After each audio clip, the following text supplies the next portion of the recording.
reduction in pay in order for the pension system to be able to provide a survivor benefit to a surviving spouse. One of the things that most clients don't understand is that what they're actually buying is life insurance. Now, you can buy life insurance to protect that surviving spouse either inside the system, or you can buy it outside of the system, and that's what we call pension maximization.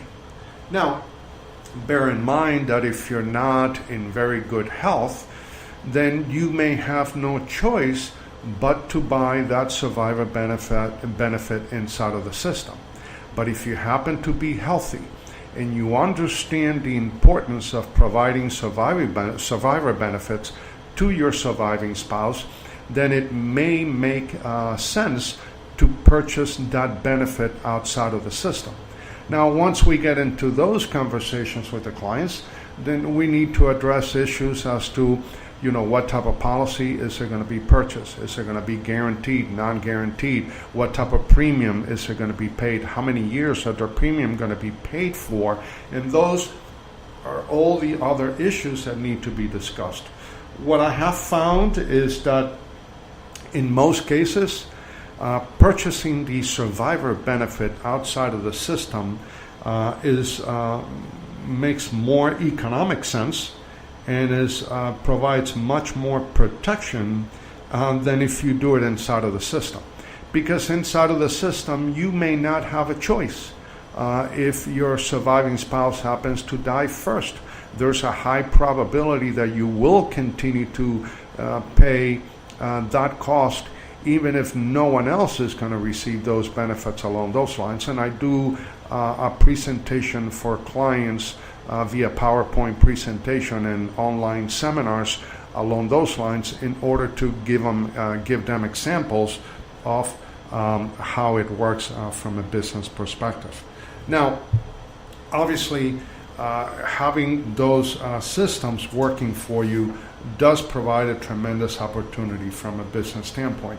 And the other thing is, employees need to remember that when you are taking a lower pension benefit from, a given example of let's say you take a $5,000 benefit in option one, or actually let's use an example where in this case, and this is a true example, public employee, husband and wife married. The husband was the law enforcement officer, was retiring a couple of years ago. Option one would give him a $5,200 benefit for life. But again, if the employee died, that benefit would die with him. If the employee chose option two, the employee would receive $4,800 for option two benefit. Remember, I said that option two benefit is the one that it provides a survivor benefit for 10 years, but nothing after that. So obviously, there's a $400 difference between the $5,200 and the $4,800. Now, if the employee wants option three, which is providing 100% survivor benefit, then the cost goes, or the benefit goes from $5,200 to $4,100.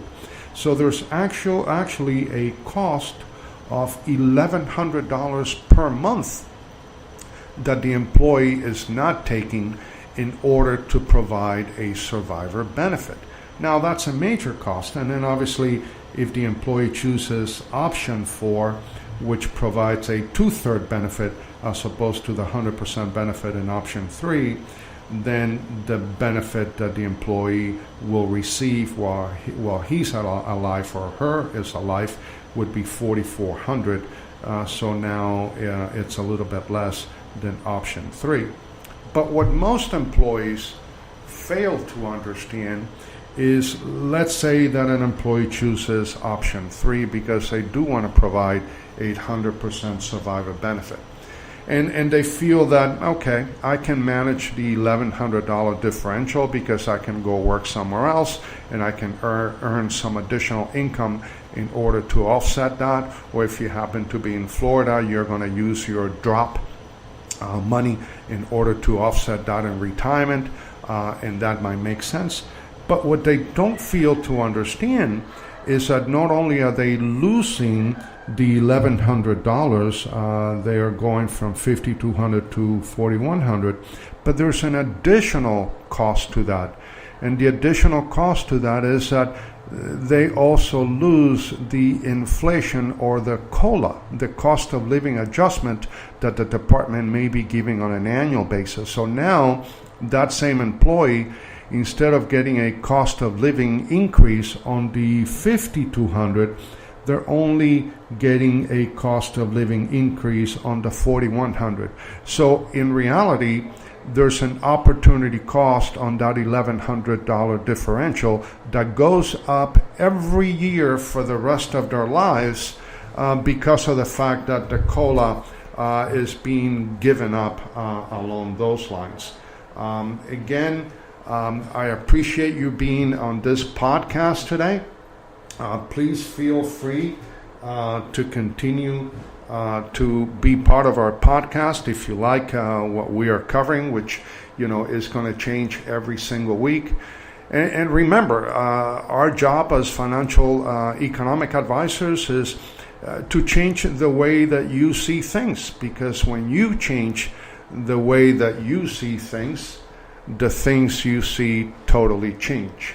Again, thank you for being here and have a wonderful day.